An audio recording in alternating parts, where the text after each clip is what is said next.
All right. So the topic we are discussing is the concept of Betatron tune and a related concept which will arise in that context, which are different types of resonances in the accelerator.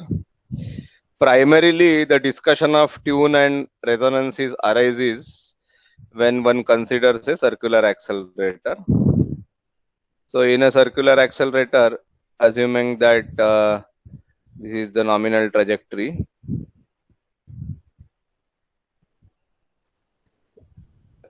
and the actual motion of the particle is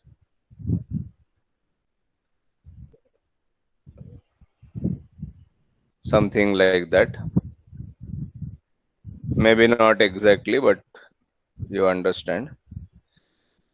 The actual motion of the particle of any one particle, actual motion will be like this. Other particles will be similar, and overall there will be a Betatron envelope all around the accelerator, which gives you a kind of outer bound on where the particle trajectories are going to be. That is the purpose of the Betatron function, right?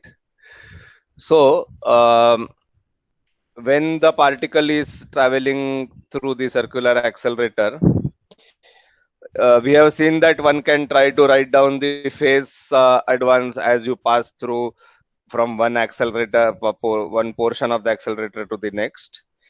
And for a circular accelerator, the Betatron tune is defined as the overall change in phase as you go through the complete revolution of the accelerator. Sorry, we were using phi na for the phase, not psi. Correct?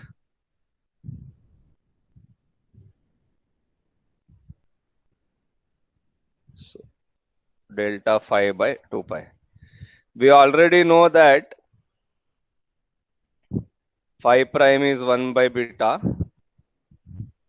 Therefore, phi will be integral 1 by beta. So this can also be written as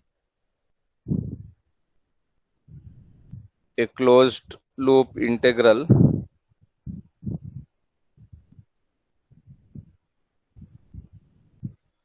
of 1 over beta. What is the physical significance of this particular quantity Q? So where is that 2 pi? Okay. You can add the 2 pi outside. Thanks. What is the physical significance of this capital Q? One can try to understand this in a very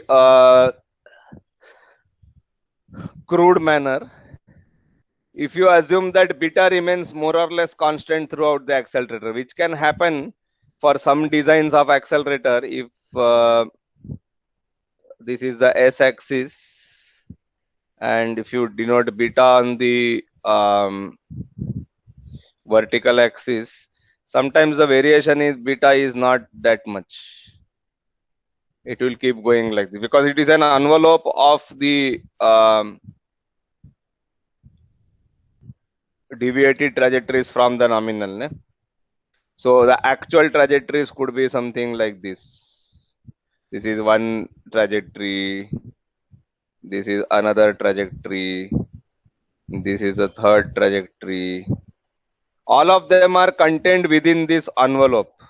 So the envelope is the Betatron function. And trajectories of all individual particles are contained within these boundaries. But if you look at the value of beta, you can see that more or less there is some kind of average value of beta throughout the accelerator. For some accelerators, this may be true. In such cases, so you can say in some accelerators,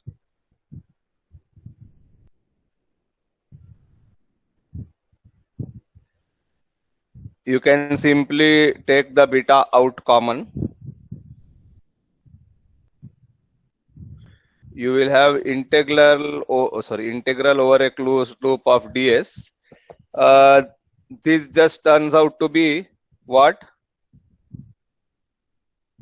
2 pi times the radius,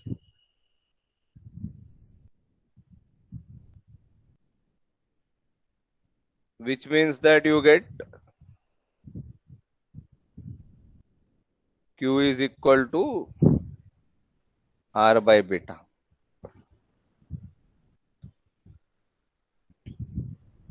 Is this okay? Yes, sir. And if you remember, we had tried to interpret beta and we said that it is some kind of local wavelength kind of thing. If you are assuming that, okay, beta means beta average in this case.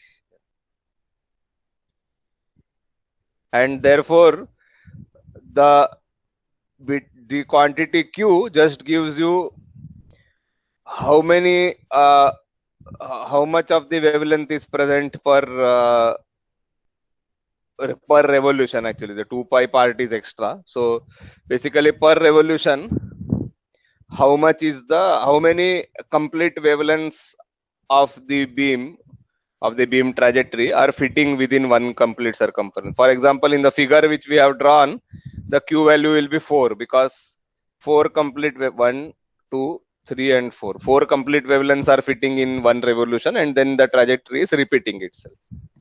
Barabar hai? So if you know the radius of the accelerator you are constructing, and if you have an estimate on beta because of the way you have designed the quadrupoles, etc., one can estimate the value of q. If one knows beta accurately, one can accurately estimate q using this formula. But otherwise also, it gives you a handle on how you want to choose or how you want to design beta. The quantity q is called the Betatron tune. Sorry.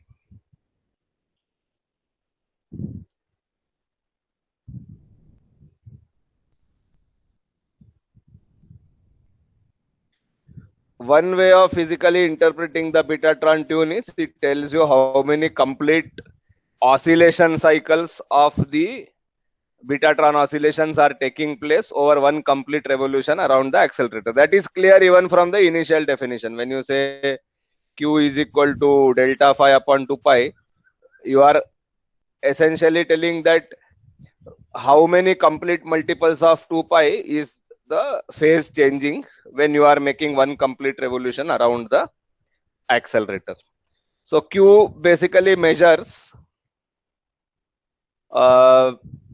how many complete Betatron oscillations, or actually how many Betatron oscillations are taking place when you make one complete revolution around the accelerator. Barabar hai? Now, ideally, let us try to discuss this case. What would happen in the ideal case? Basically, ideally, our initial guess would be that it is good for q to be an integer value, because then you will get a closed circuit like this. So as long as once it has been set into a set of oscillations, it will keep on oscillating in the same way and everyone can go home happy. Correct? We would like to have beta as an integer. Do you agree with this or no? Yes, sir. Nahi. It seems to make sense. Na? So I have a circular accelerator.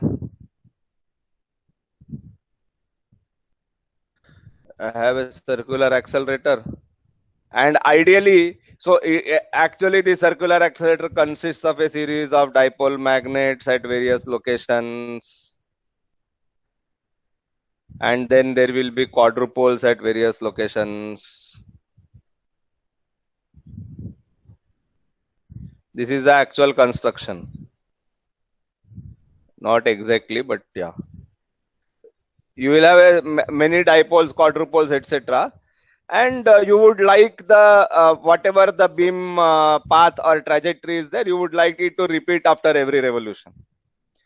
So our first what you say guess, for want of a better word,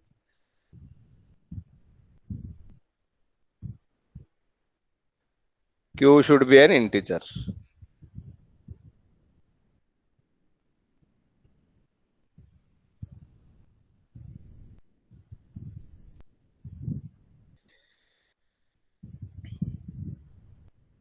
That way then you will kind of ensure that it is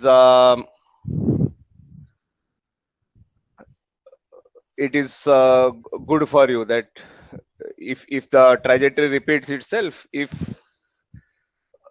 you keep repeating the trajectory, it will keep moving in the same way. However, in practice, let us consider this situation. Suppose one of these dipole magnets, let us say this dipole magnets develops a fault. So it is bending the beam slightly more than required. Okay. So what will happen? This is the nominal trajectory around the accelerator, and this is the point where the fault is located. So the first time the beam will, so the beam is supposed to come like this.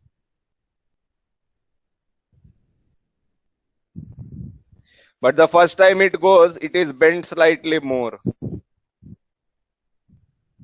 So because it is bent slightly more, it goes into larger amplitude oscillations than what we were having earlier.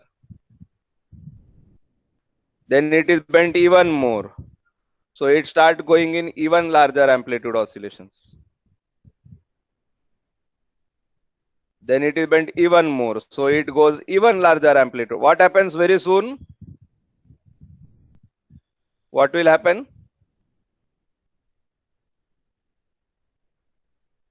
It will collide with the accelerator walls. Somewhere it will collide with the wall. Excellent. It will go and collide with the wall because the Betatron oscillation is supposed to keep the beam from colliding from the wall. That is the whole point of inducing Betatron oscillations. Now, if there is a fault at any point along the accelerator, you may end up with a situation where the amplitude keeps increasing in a resonant manner, because each time it arrives at the same phase, gets kicked even more out of path, and so on and so forth. Is this scenario clear to everyone that this can happen? Yes? Yes, sir. Others? Yes, sir. Means if you are already having a fault and it is pushing you in the wrong direction, then repeatedly arriving at that particular point in space at the same phase will mean that repeatedly that fault will affect you in the adverse direction, in the wrong direction. Barabar hai? So obviously it seems to be that you don't want this condition, because if there is a minor fault, and fault need not mean some major fault, even if the magnetic field is off by 1% of its value, then over 100 revolutions this will lead to trouble. Even if it is off by 0.1% of its value, then also over 1000 revolutions this will lead to a problem. So whichever way you look at it, you will run into problem eventually if q is an integer. So what you actually want is something like this. This is the nominal trajectory, and you want the beam to follow a path which doesn't really overlap at any point of time, no? Or doesn't have some constant phase relation, so that the beam remains contained within the same. So now I know that if the Betatron oscillations are going to go like this, my beam tube dimensions have to be this much on the outer side and this much on the inner side, donut shaped. You can see that, na? So beam is always contained within this particular region, does not exceed. That is possible only if q should not be an integer. Not only not an integer, q should not be some common fraction, a rational fraction with small integer values. For example, q cannot be let us say 1 by 2, 2 by 3, 3 by 5, and so on. Because if it is any of these values, what will happen? In case there is an imperfection somewhere, it will lead to means repetition of the what you say field the field fault or the field mistake is repeat, or field imperfection is repeated, let us say every 2 revolutions or every 3 revolutions or every 5, whatever is the denominator. After that many revolutions you will be repeating your behavior. So normally for small fractions, that is with fractions which have a small integer in the denominator, very soon this kind of imperfection in the magnetic field configuration will lead to a what you say loss of the beam, because the beam will diverge due to repeated push in the wrong direction due to the imperfection. Okay. So of course normally we don't go to the level of 3 by 5, so let me erase that. But integers, whenever q is an integer, whenever q is an half integer, whenever q is either 1 by 3 or 2 by 3, 1/3 of an integer, or if q is any half integer value, 7 by 2, 9 by 2, 11 by 2, any 1/3 integer value like 8 by 3, 11 by 3, whatever. In all such cases, you will find that sooner or later the beam becomes unstable. That is because in such cases, what is happening?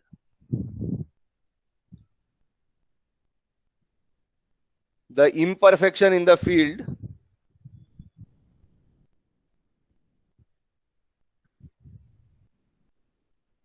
it leads to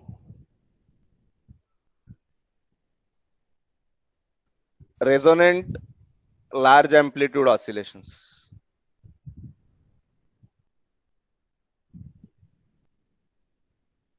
Let me repeat this statement. Whenever there is a field imperfection, if your q happens to be either an integer or a half integer or a 1/3 integer value, then every round or every 2 rounds or every 3 rounds, you will find that it experiences the same imperfection again and again in the same direction, because q is a measure of the phase. Therefore, it arrives back at the same phase after every 1 or 2 or 3 revolutions.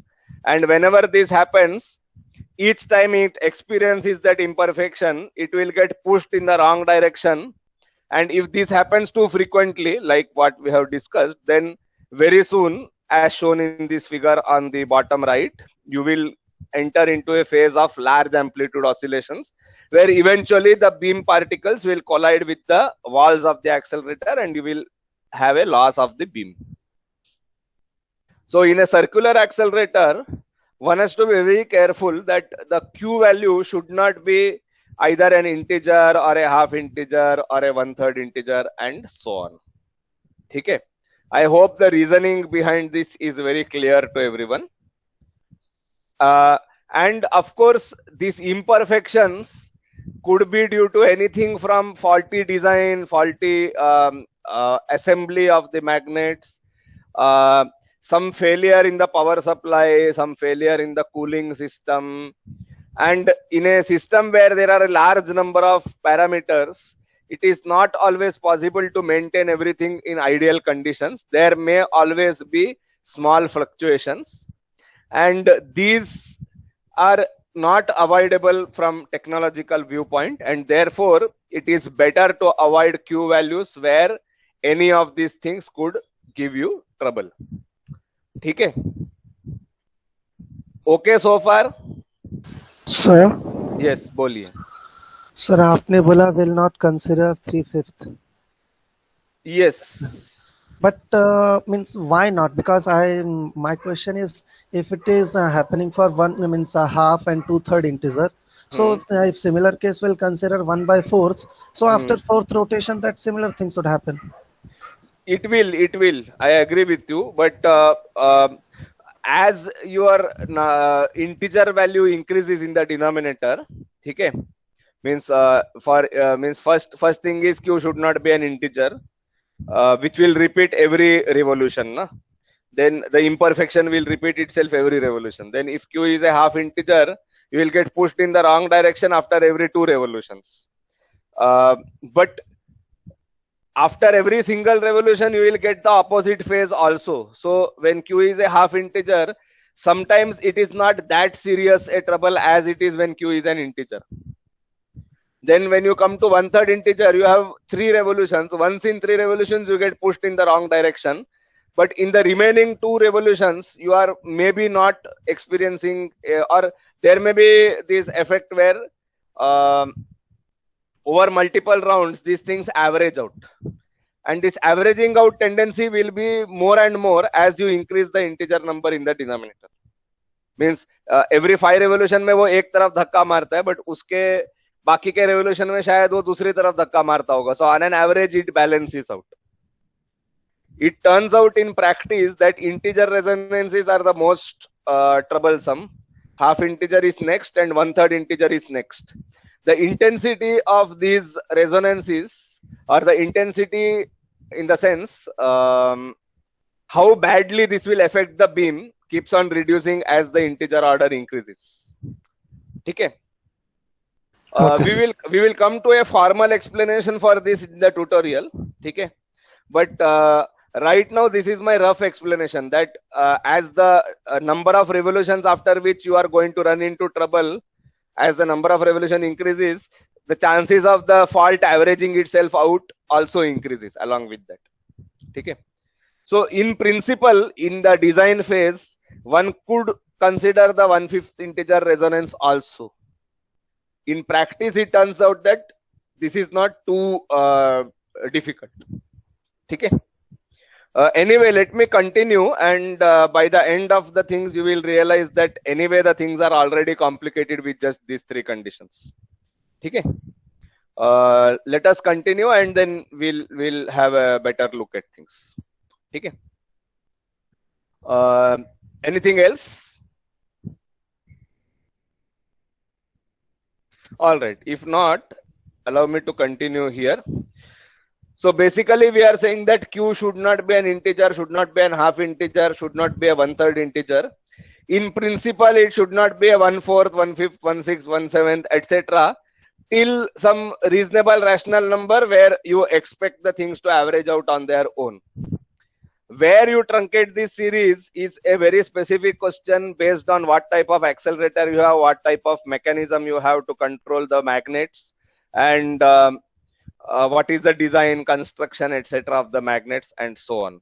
So sometimes one has to take into account even higher order resonances, but sometimes it is not needed. We will confine our attention to maybe 1/3 or at the most 1/4 integer resonances, not more than that. Okay. So basically, what you are saying is the condition to avoid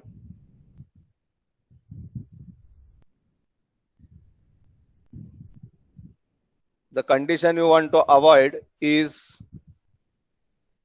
n times q should be equal to p, where n and p are integers.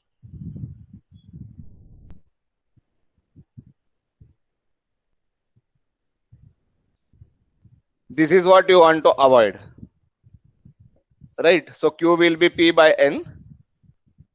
This is the condition which you want to avoid. And when you say I want to avoid this, you have to also remember that actually you have two transverse directions, x and y. So actually there will be 2 values of Betatron tune. You have a solution for x in terms of beta in the x direction, and you have another for y in terms of beta in the y direction. If beta is different, then phi will be different.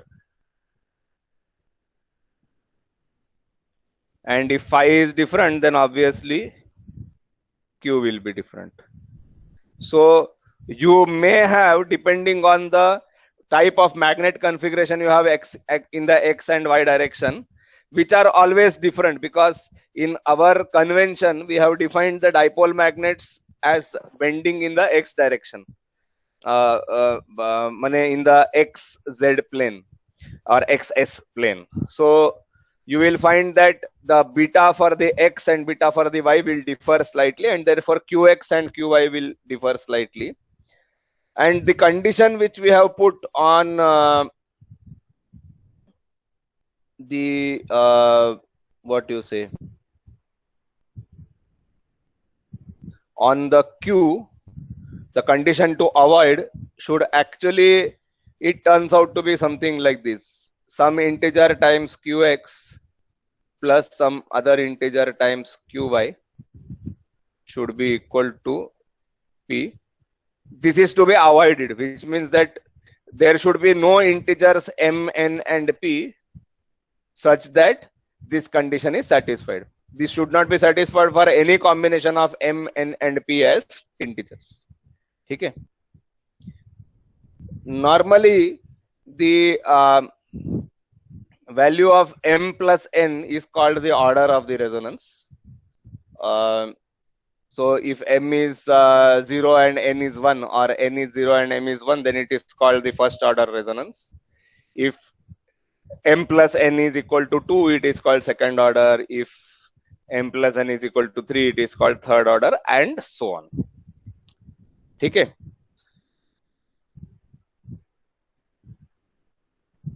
By the way, m and n can be negative integers as well, but in that case you define the quantity modulus of m plus modulus of n is defined as order of the resonance.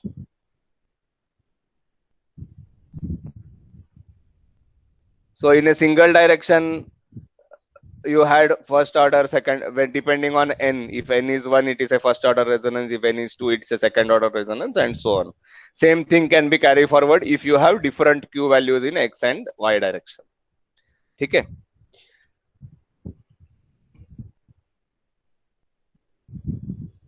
So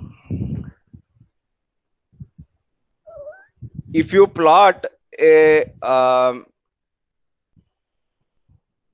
plot of qx versus qy.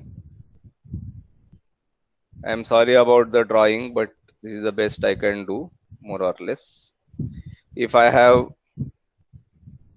qy on the vertical direction, sorry,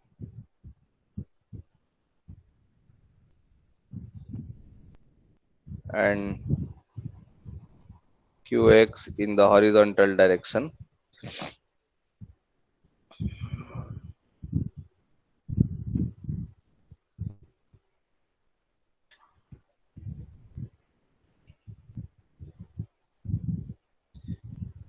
in the first order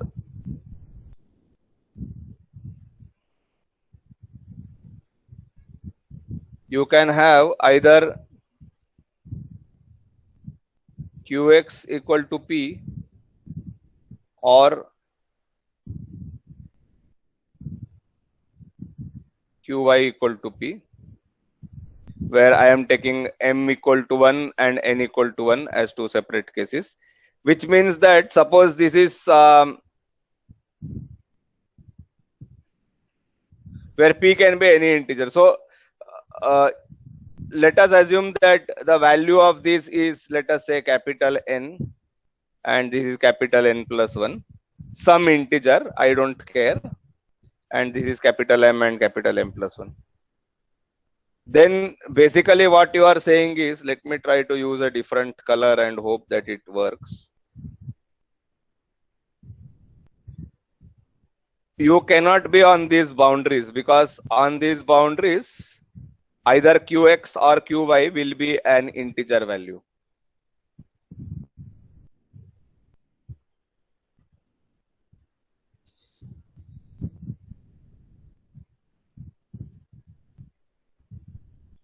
Then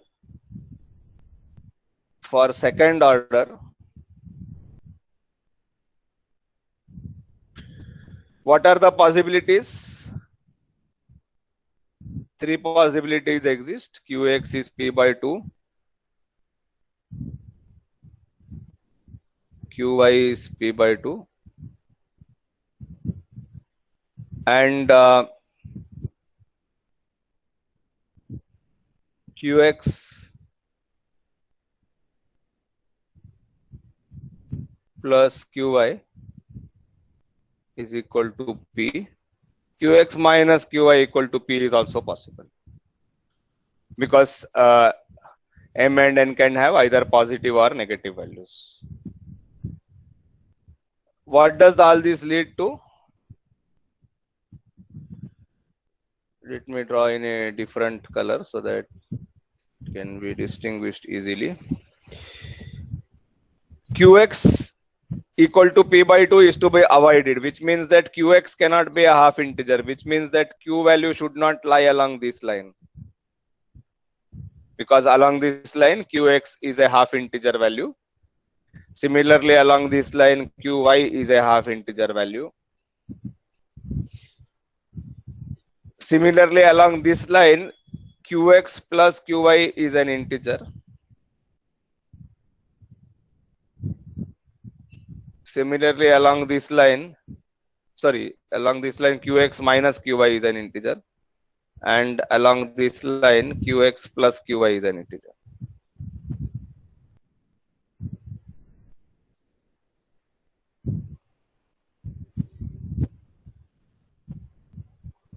So your Q values cannot be any values along this line, cannot be any values along this line, cannot be any values along this line, cannot be any values along this line, and cannot be anything on the boundary. Which means this rules out automatically Qx equal to Qy, or Qx equal to minus Qy, or Qy equal to half integer, Qx equal to half integer, or Qx or Qy being integers. If the Q value happens to be any of the numbers which lie on one of these lines, you will end up with a magnet system which will resonantly push the beam into large oscillations, and beam will get lost. That is the idea here. Okay. Let us do one more order just to get our ideas okay. For third order, the possibilities are Qx will be p by 3 or Qy will be p by 3. Of course, this goes without saying. In addition, you have the possibility that Qx plus or minus 2 Qy is an integer, or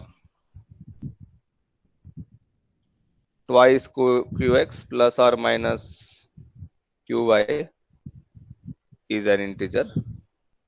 You could also have minus Qx plus 2 Qy is an integer, or minus 2 Qx plus Qy is an integer. Those are cases which are, like, I'm assuming that is also part of the thing. That means that you cannot have, so you can divide this line into 3 equal parts, more or less, something like that. So Q value cannot lie along this line, Q value cannot lie along this line, Q value cannot lie along this line, Q value cannot lie along this line.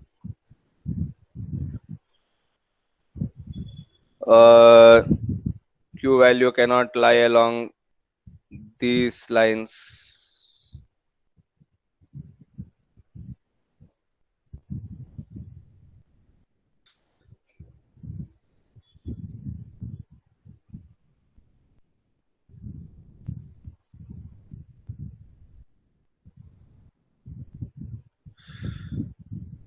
Already looking complicated, ne?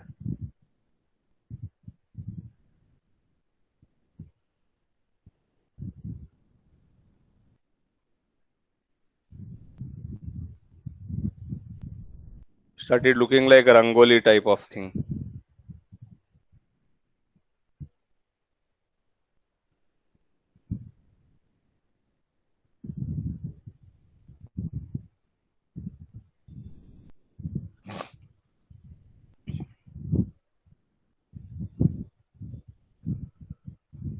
So the Q value cannot be anywhere along the green lines, the blue lines, or the yellow lines. This is only when you come up to 1/3 integer values of resonances. 1/4 values will add another set of lines, which you can very well imagine, which I'll leave it to you as homework.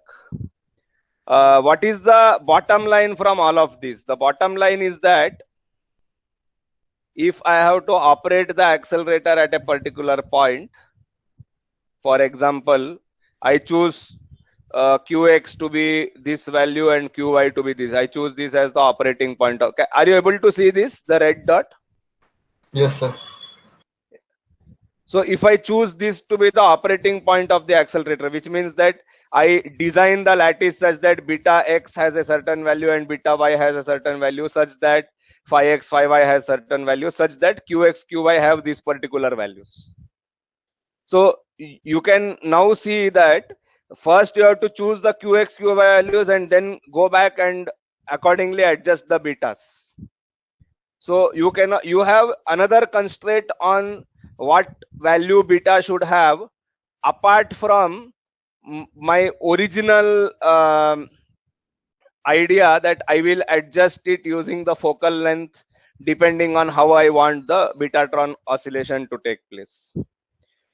Basically what we had said was we have this Fodo lattice kind of thing and we will adjust the things such that you had this condition that the distance between the quadrupoles divided by twice the focal length should be less than or equal to 2. L by 2f should be less than or equal to 2 or less than or equal to 1. I do not remember, but one of these. Okay. That condition just gives you a broad region that focal length kuch bhi rakh sakte ho. This gives you a much more stringent condition that you have to choose betas to be certain values only. Only then the accelerator will transport the beam without actually suddenly starting to hit the walls. Okay. So the Betatron tune condition, basically this condition, let me switch back to white before I do anything. Basically this condition that this should be avoided, or simpler terms, this should be avoided. It provides a very stringent condition on what could be the possible values of the betas. In turn, it tells you that what could be the possible values to which you will adjust the focal lengths of each of the quadrupoles which you have. It enforces a very strict condition because if you shift slightly one of the values, you will end up going and hitting one of the resonant lines.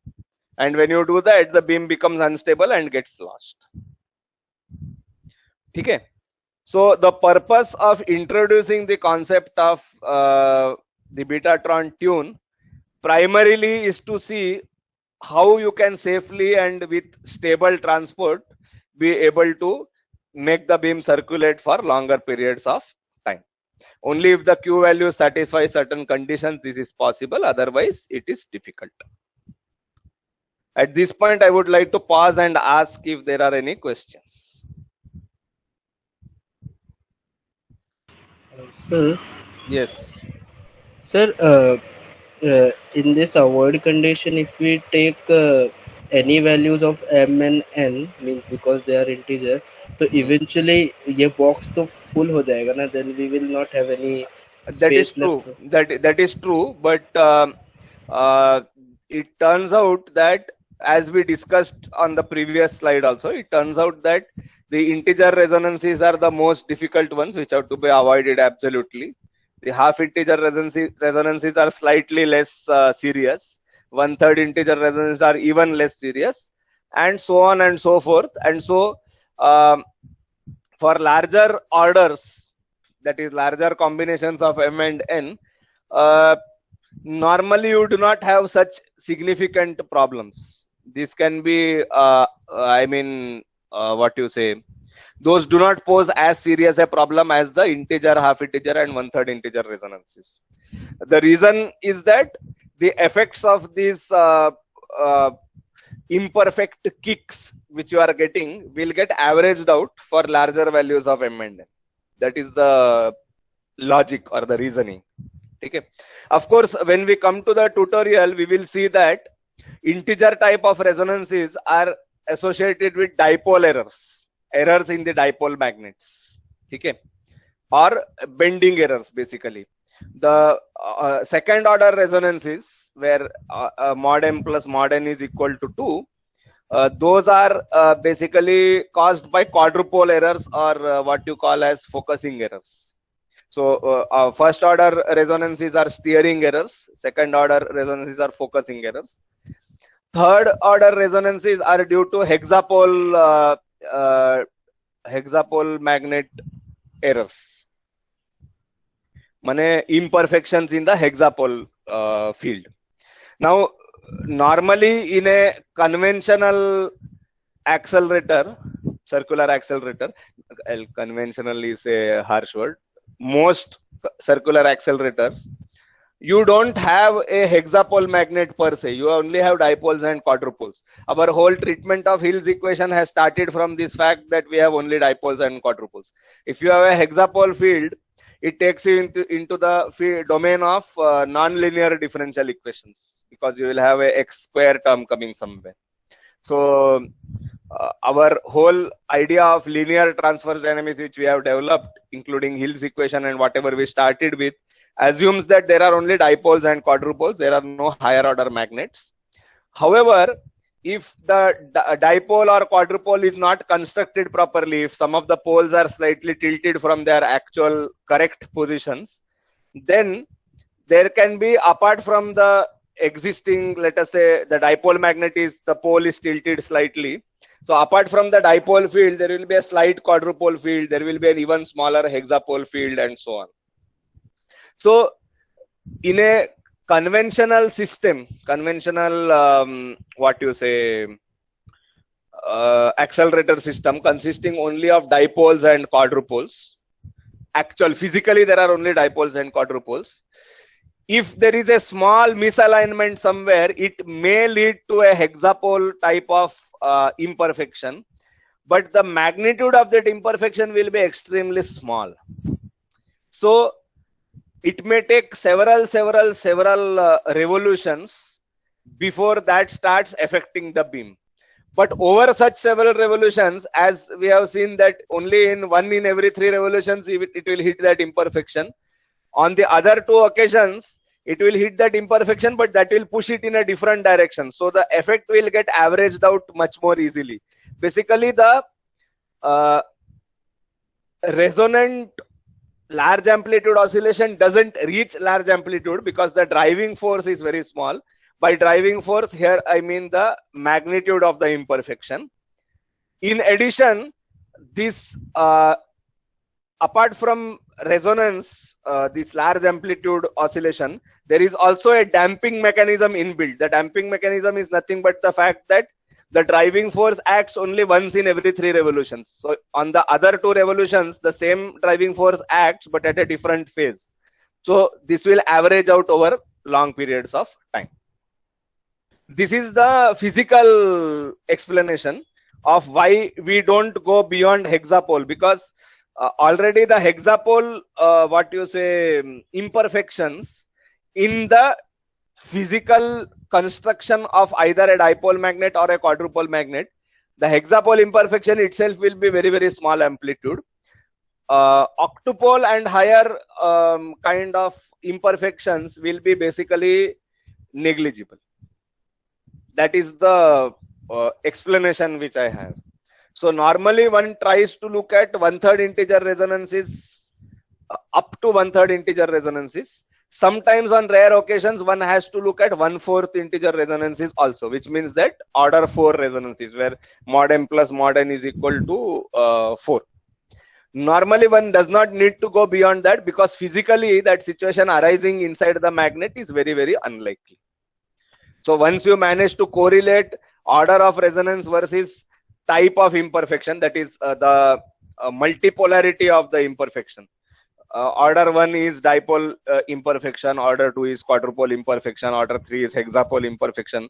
Once you have this mapping, it becomes fairly clear that one need not go for the higher order ones, because those type of imperfections existing with sufficient amplitude is very unlikely in any actual physical accelerator system, because the actual magnets are only dipoles and quadrupoles.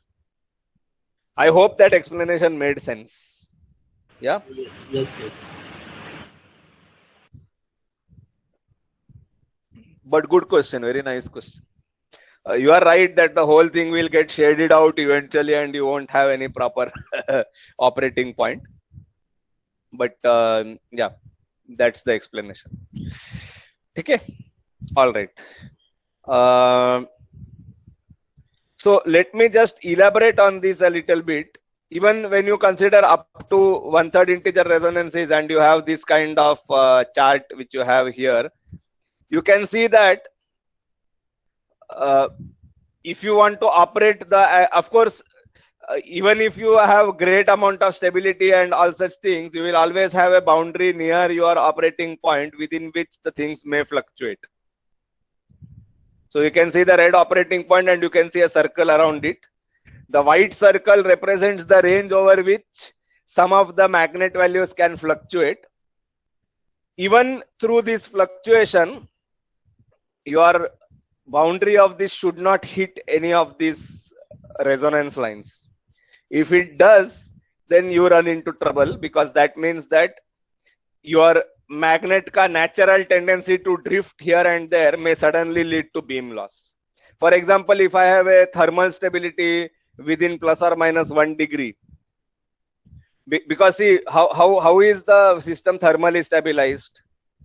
If the magnet is heating up, the speed of the cooling water is increased, or the temperature of the cooling water is decreased, or there is some feedback mechanism which enables you to control the temperature. Okay.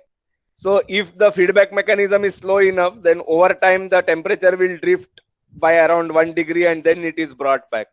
So when the temperature drifts by 1 degree, correspondingly the current carrying capacity of the coil may change, the total current through the magnet may change, and as a result its magnetic field will change. That is what is represented by this white box or white circle. So if I choose my operating point for the same accelerator at a different point, let us say here, this is also fine as an operating point. Now it is not on one of the lines. However, given the tendency of my accelerator to drift here and there, the actual region of consideration is this. So even though at the operating point I am safe from resonances, if my magnets do their natural drifting according to their existing technological limitations, I may enter a region, the operating point may enter, it may cross one of these resonance lines and lead to large amplitude oscillations and loss of beam. So not only the choice of operating point, but also what is the possible spread in the Q value due to the spread in, let us say, focal length of the magnet, or therefore the beta function of the accelerator system. All this also becomes important. So not only the Q value, but also the spread in Q is very important when you are trying to figure out what should be a good operating point for my accelerator, because the Q value itself may avoid this condition, but whether Q plus or minus delta Q also avoids this condition is the actual question. Okay. And in the diagram, as you can see, the red dot at the top, even Q plus or minus delta Q also manages to avoid the resonant conditions, whereas the one which is close to the center, even though the Q value is a safe one, apparently Qx, Qy are safe values of Qx, Qy. If you include the spread in Q, that is Q plus or minus delta Q, then that operating point is no longer a good operating point. So my idea which I want to convey here is, just calculating the Q value is not sufficient to ensure that the accelerator system is going to be fine. You also have to see what is the spread in Q due to the spread in focal length of the let us say quadrupole magnets or spread in the dipole bending strength of the dipole magnets. Only then you will get a better because either of those things will affect the value of beta, and accordingly that value of beta will affect the value of q. Okay, so one has to calculate not only q but also the spread around q. Is that okay? Is that clear?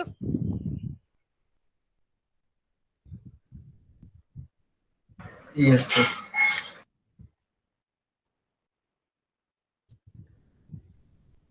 Another thing I would like to emphasize, whatever diagram we have drawn is between two integer values of qx and qy. So it is between qx between m and m plus 1 and qy between n and n plus 1, which means that what is important to you is only the fractional part of q. So if qx is 3.486, then I am only concerned about the 0.486 part, whether it is where it is falling between the boundaries of this box. Okay, I am not interested whether it is 3.486 or 5.486. For me, only the fractional part is important. As far as the stability diagram, this diagram is concerned, this plot is called a stability plot, also called a stability plot, and or resonance tune diagram. Okay, so or Betatron tune diagram or Betatron tune stability plot, various names. All of them convey what it is supposed to give you information anyway. So we are only concerned about the fractional part of q in this particular diagram. Okay, we are not concerned about the integer part of q. That can be anything for all I care. So as far as the stability diagram, this diagram is concerned, whether qx is 3.476 or 10.476, I don't really care. Okay, of course that will affect what is the value of beta. So while calculating, of course you have to calculate the integer plus the fractional part, the whole thing. But once you have obtained that thing, you can chuck away the integer part and only focus on the fractional part for checking whether the beam transport will be stable or not according to this particular diagram. Is this okay? Is this fine? Yes? Yes, sir. Very nice. Thank you so much. This was one topic which I wanted to speak about today. Okay. Today we have three somewhat disjoint topics, which are all extensions of what we have already done. This was one extension where we have one more important aspect of actual accelerator operation, which is leading from the Betatron function onwards. So this was an extension of what is the significance of the Betatron function. This is just a additional aspect of that. Okay. The second important topic which I wanted to cover today, as I am saying, these topics are disjoint. What I am going to do now has nothing to do with what we have already done today. Okay. The second topic which we want to look at today is the concept of dispersion. Okay. This is again something which we did long back.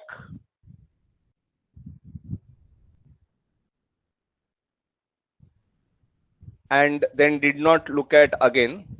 So let me outline what I mean here. If you remember the original Hill's equation in the x direction,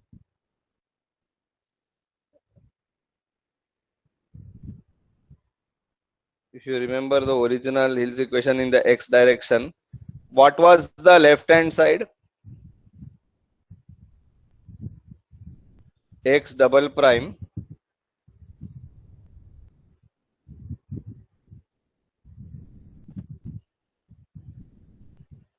plus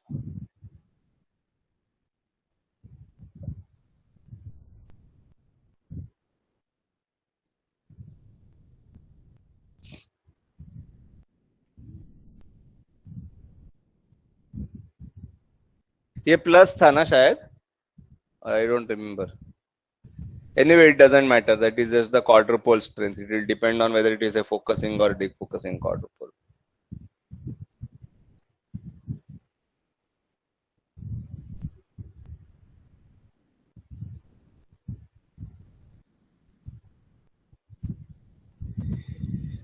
so far we have treated the Hill's equation with the only the left hand side and right hand side equal to 0. So we were not considering the spread in momentum at all. We were till now treating a single beam in which all the particles have the same momentum. Correct?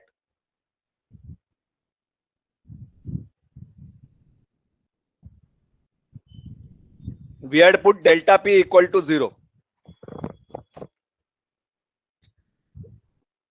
Right? Yes, sir. Now, a very important thing to do is to consider what happens when delta P is not equal to 0. See, when delta P is not equal to 0, let us assume you have a bending magnet which is bending the beam,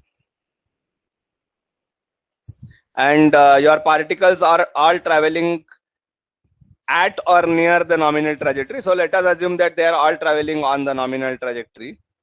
Then if the momentum of the particle is higher than nominal, then it will get bent slightly less. So the nominal particle will come out with momentum P, will come out along the nominal trajectory. The particle which has some additional momentum P plus delta P will come out at a different angle altogether. Okay. So there will be a spread in the beam because of the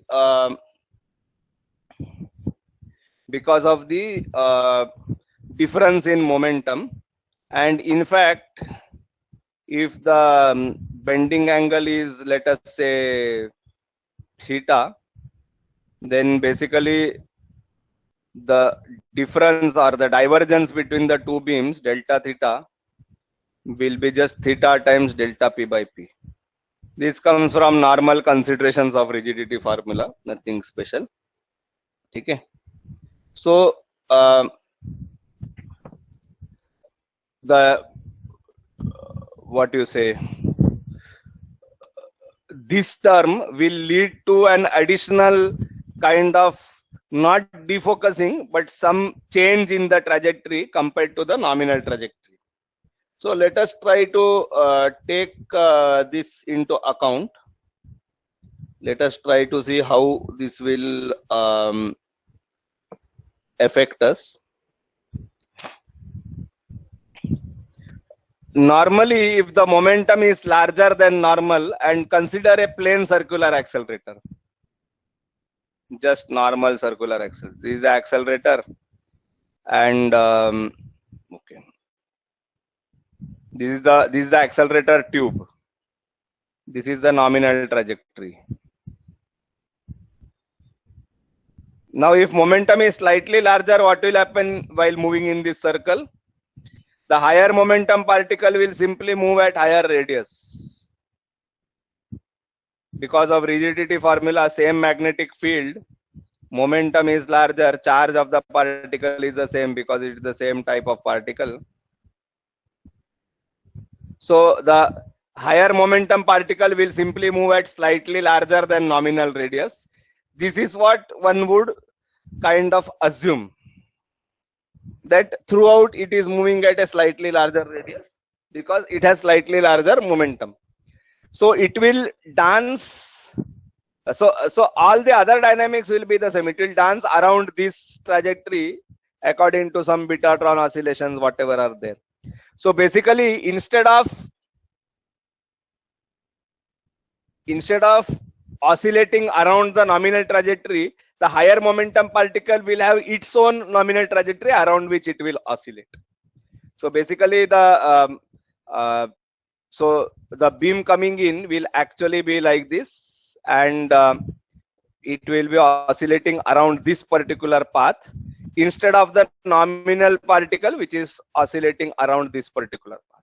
That is the basic understanding which one can arrive at. And how one can describe this particular behavior is by saying that let x, which is a function of s, let it be described as the following functional form.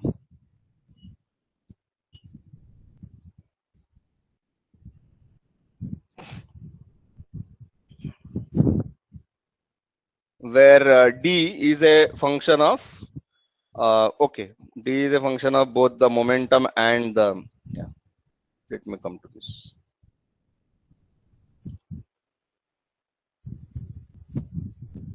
Both the momentum and the displacement along the nominal. So what you are saying is that let x be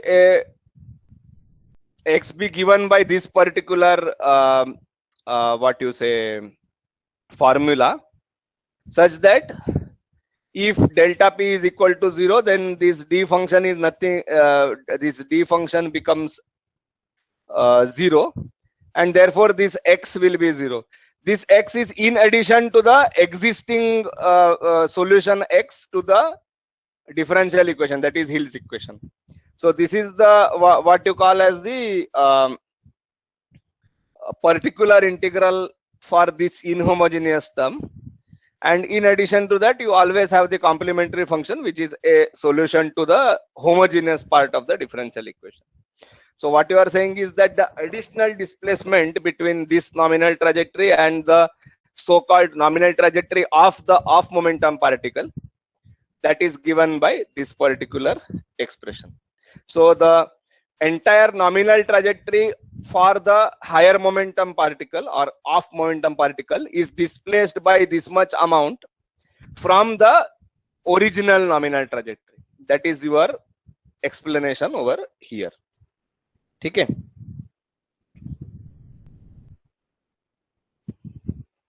Of course, when you have this particular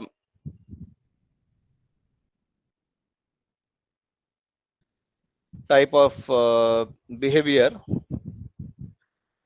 how you can bring this into your usual matrix approach for Hill's equation is in the following manner. You already know that x and x prime at a given point s is equal to some matrix times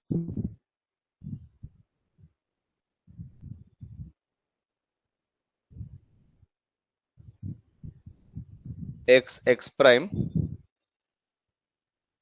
in the initial phase, where this is the transfer matrix for the linear what you say transverse dynamics. Now when you say that x is actually in addition to these two things, it is also having this particular input, then of course, then if x is this, then x prime will be d prime times delta p by p. That is also quite clear.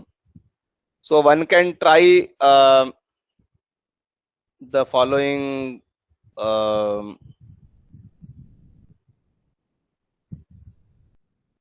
idea, that if you put x prime and delta p by p as elements of the same column vector,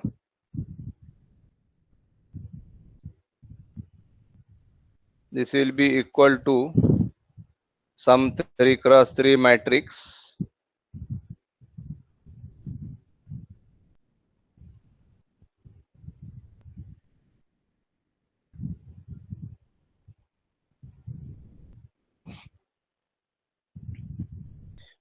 we have added one row, and of course here we have added one row and one column, so that this remains as a square matrix. These are my original ABCD which I already had. We also know that delta p by p is the spread in momentum, and since there are only magnetic fields everywhere, the delta p is not going to change, and hence this can be written straightforwardly. Delta p by p at s is same as delta p by p at 0, but x at s will be x at 0 plus some additional inputs. These inputs we are going to call it as some new matrix element E and F, so that the transfer matrix including the momentum dispersion is going to look something like this. Of course, if you substitute this particular expression for X inside this equation, then one can obtain a differential equation for D, and that can also be used as a basis for writing down this equation, but we are not doing that, but that is done in one of the tutorials. Okay. This momentum dispersion will come in a different context when we are looking at the longitudinal dynamics of the particle. That is why I felt that it's a good idea to introduce it here. But the functional part which we want to focus on right now is that X and X prime will also be affected by delta P by P. That was the whole point here in this discussion. And we want to find out what will be the matrix elements here which are caused by delta P by P. What are the matrix elements E and F? A, B, C, D we already know for different types, like for dipole, quadrupole, etc. we know this. But for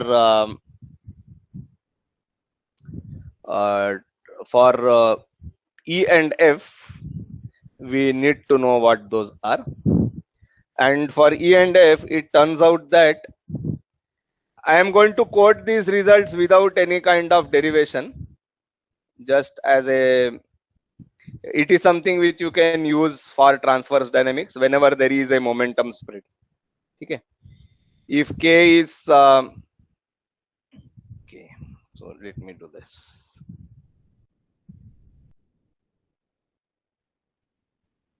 If K is negative, then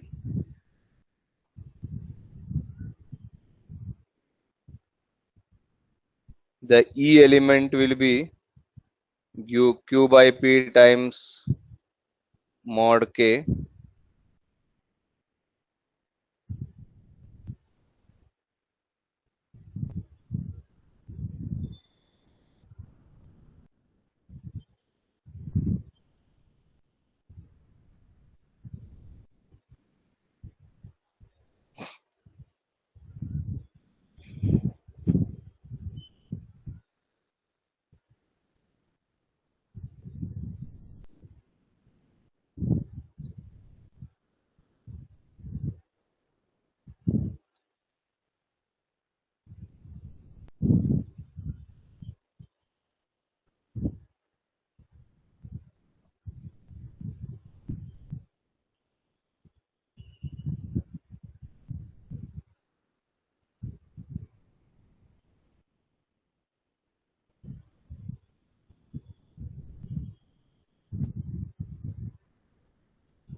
This table is listed just for the sake of completeness, no other reason. Okay. Sorry. And basically, to emphasize the idea that for different types of elements, k equal to 0 means drift space, k less than 0 means a Sir? sorry, last one will be k Yeah. greater than 0. Yeah. Sorry about that. K less than 0 is a defocusing magnet, k greater than 0 is a focusing magnet.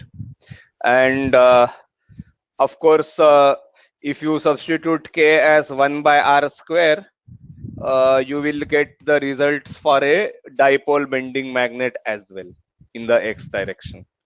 Okay, so that can be taken care of. All that can also be incorporated as a special case of the lower one, where you substitute k as 1 by r square and you can get the result for the dipole magnet. The point of this table is that whenever delta p by p is non-zero, then x and x prime are affected not only by the magnetic field configuration but also by its own inherent momentum spread. And because of that inherent momentum spread, there will be additional effects on both x and x prime. So if the momentum spread is large, which means that basically the emittance of the beam is large to start with, then one needs to take into account the dispersion relations as well, so that the beam remains within the boundaries of the admittance, that is whatever is the maximum allowed x value for that particular accelerator design. From case to case basis, one has to see whether the dispersion part is important for a given accelerator or not, and accordingly one has to decide at the design stage itself how one is going to take care of it. You cannot design the accelerator without involving dispersion and then later say that arey gadbad ho gaya, because these are facilities which cost like crores of rupees. So obviously at the design stage one has to iron out all of these things, including doing a calculation on this basis and seeing that that doesn't significantly affect the results. If that is the case, then one need not bother about the dispersion part, but otherwise it is always better that you have some kind of mechanism to deal with this. Okay. This was the second, and there is a actual application of this coming up in the tutorial, so you can actually implement this particular matrices to obtain a concrete result on how a particular beam line part of a beam line can be designed. And that is an application which we'll discuss much more during the tutorial. It's actually used in the TIFR Betatron linear accelerator section. So we can have a detailed discussion during the tutorial where you will have a concrete example in front of you. So it will be much more fruitful to discuss this in much more greater detail. Is this okay? Yes. Yes, sir. Very good.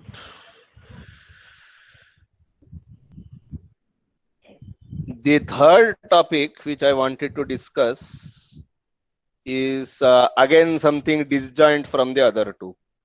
So first topic which I wanted to discuss was the Betatron tune. We had a fair discussion on that.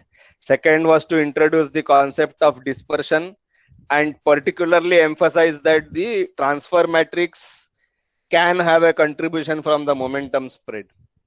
The dispersion is not, we will be revisiting this when we come to the beam acceleration part, this dispersion function. So at that time we'll have a much elaborate discussion on that. Right now you can think of the dispersion as some kind of what you say, some kind of measure of displacement of the nominal trajectory due to momentum spread, as we discussed.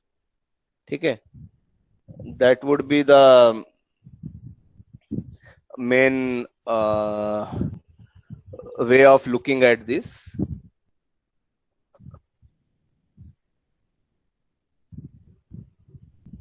But the purpose of introducing this topic, as I said, was to say that you can incorporate this in the transfer matrix approach itself, and there will be an additional contribution to both x and x prime, which is due to the dispersion part.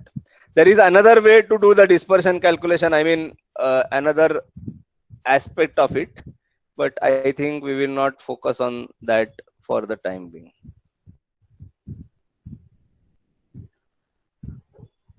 The third topic which I wanted to talk about was something called the adiabatic damping of the beam. So we will come to that in just a moment.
The concept of adiabatic damping of the Betatron oscillations is a very interesting one. So, and it's a very short derivation as far as the derivation is concerned. So I would like you to kind of focus on this for a moment. It's going to be very simple. Let us consider an actual beam with a displacement x and a divergence x prime. Correct? So a beam is traveling with respect to nominal trajectory. It has a displacement of x and it has a divergence of x prime. All this we know very well. Barabar hai? Now let us try to focus on what will be px. Px is basically what? It is gamma m times Vx, obviously. बराबर है? Yes, sir. But what is Vx?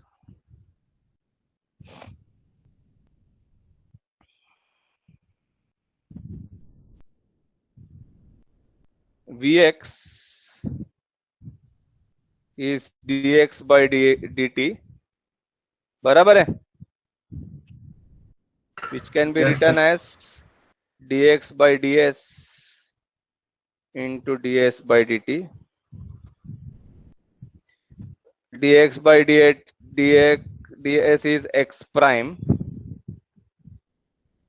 and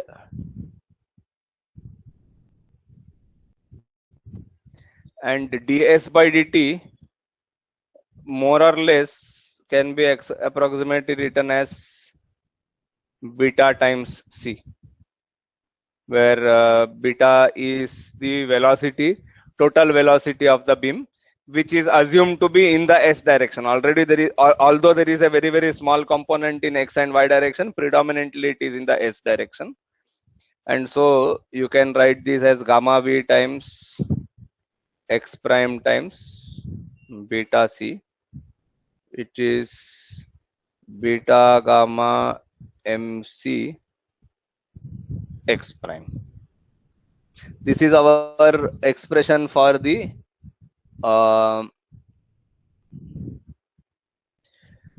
what you call it, momentum. बराबर है? Yes. Then what will be integral px dx?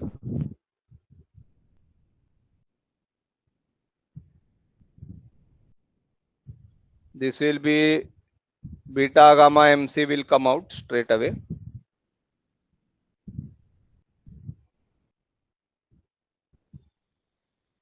बराबर है?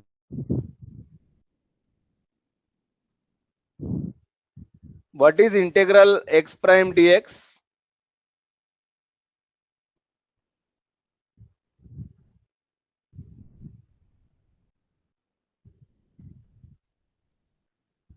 If you plot x and x prime, what is the shape you see in the transverse phase space? So the shape is ellipse. Yes, I also agree with Ekta. I think.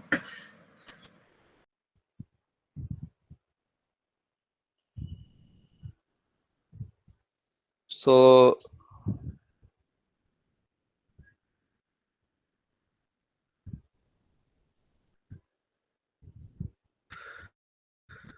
the area is an ellipse. Of course, that is irrelevant. It has some area and it is conserved. That is more important. If you remember, we called the area of this ellipse as the emittance of the beam, which is a conserved quantity. And so basically you find that this is equal to beta gamma mc times the emittance. बराबर है? Yes, sir. Yes. What is this now on the left hand side? It is a constant by actual Liouville's theorem. So we kept claiming that x prime is just a stand-in for momentum and therefore it works and this is Liouville's theorem and so on. Actual Liouville's theorem states that the phase space volume is conserved and therefore what you have is some constant is equal to beta gamma mc times epsilon. So what can you conclude from here?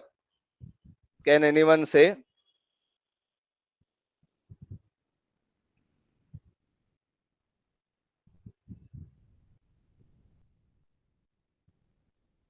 What happens when the speed of the particle increases? That is my question.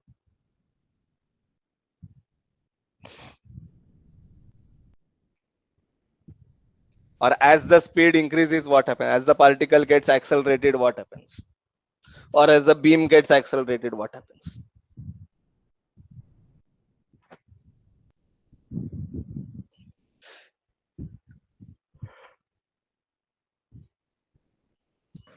So the emittance will decrease, like beta gamma both will increase, and to keep the term constant, epsilon will Very decrease. good. Very good. So when we look at it this way, then we are forced to define an actual constant. Let us call it epsilon star, which is equal to beta gamma times what we have been calling so far as epsilon. Epsilon is the actual amplitude term which occurs in Hill's equation solution. Epsilon star, on the other hand, is some kind of constant quantity, and it is numerically equal to the emittance when beta gamma is equal to 1. Okay, beta into gamma is equal to 1. At that particular point, whatever is the emittance, that quantity is called the epsilon star. This guy is called the normalized emittance.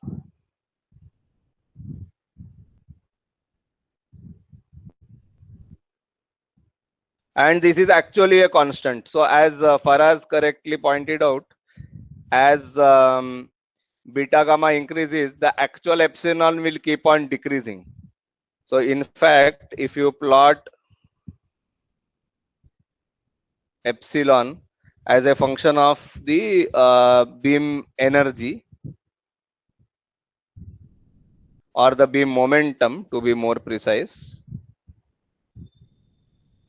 you will find that it falls down, and it falls down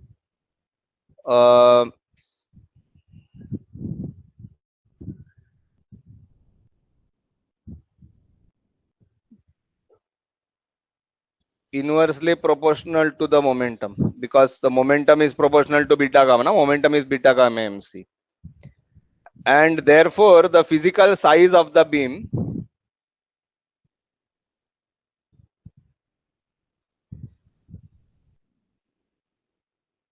if you measure it as a function of the momentum, it also falls, and it is actually proportional to the square root of the momentum, because if the ellipse itself is contracting, then the length scales on both axes will be contracting by half of that. If the area is reducing at 1 over momentum, then the length will reduce at 1 over momentum to the power half. Okay. This particular phenomena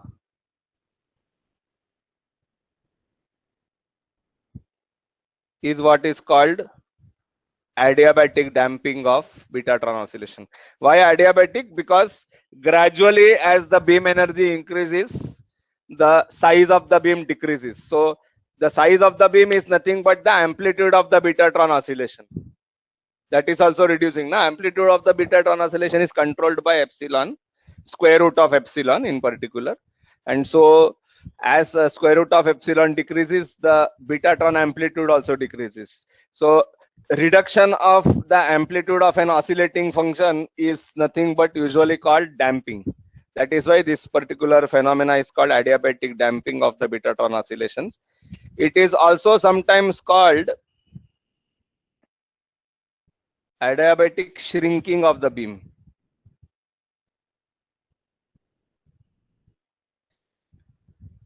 because the beam is becoming smaller.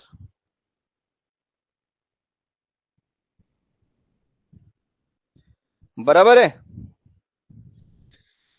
Is this okay? Yes, is this idea clear? So whenever the beam is being transported through a accelerator system, as it accelerates, actually it shrinks. Okay. So when you are building one accelerator followed by a larger accelerator, when the beam is entering the smaller accelerator, it has a certain size, but at the exit its size is much smaller. It depends on what is the current momentum of the beam. And so that enables you to build the magnets and other beamline elements much closer to each other, which leads to larger magnetic fields. You know that the magnetic field of a dipole magnet is proportional to the distance between the two poles, right? So inversely proportional. Smaller the distance, larger the magnetic field. So you can actually push the limits of technology for the next size accelerator, because the beam actually shrinks to a smaller size. And if you have a good control over the emittance at the source level, then nothing like it. You can get a very, very small sized beam, and accordingly you can try to do the experiment with much higher energies, because the magnet has the capacity to bend the beam of that energy. Okay. So this is a very important aspect of the ion accelerators. In electron accelerator, somehow this doesn't actually happen. The reason for this is that you can see that the primary focal point of this whole derivation is that you use Liouville's theorem at one point of time. You say that integration of px dx is constant. Now it turns out that for electron beams, unlike ion beams, electron being a much lighter particle, it has the tendency for the beam particles to repel each other. That is one thing. Second is it is easily attracted and affected by the image charges which form on walls, etc. So at the end of the day, for an electron beam, the adiabatic damping of Betatron oscillations is not a very effective mechanism, and so the beam also doesn't shrink. In fact, roughly it grows proportional to the momentum, more or less. So actually, for an electron beam, this particular concept doesn't turn out to be true. But for an ion beam, it is perfectly true, and so many large hadron accelerators, they can be built in a series of larger and larger rings, such that for each ring one can have a smaller admittance, because the beam accelerated by the previous stage is actually shrunk to a smaller physical size. For an electron beam accelerator, this doesn't work, so it doesn't matter. You can just build one large ring and that's fine, because the final admittance is decided by the final energy, not by the initial value of the energy. Okay. This was the third topic which I wanted to put forward to you today. Adiabatic damping or adiabatic shrinking. In the tutorial which is going to be put up now, there will be a lot of other problems of both related to this and somewhat extensions of this. So we'll have a look at that next Tuesday.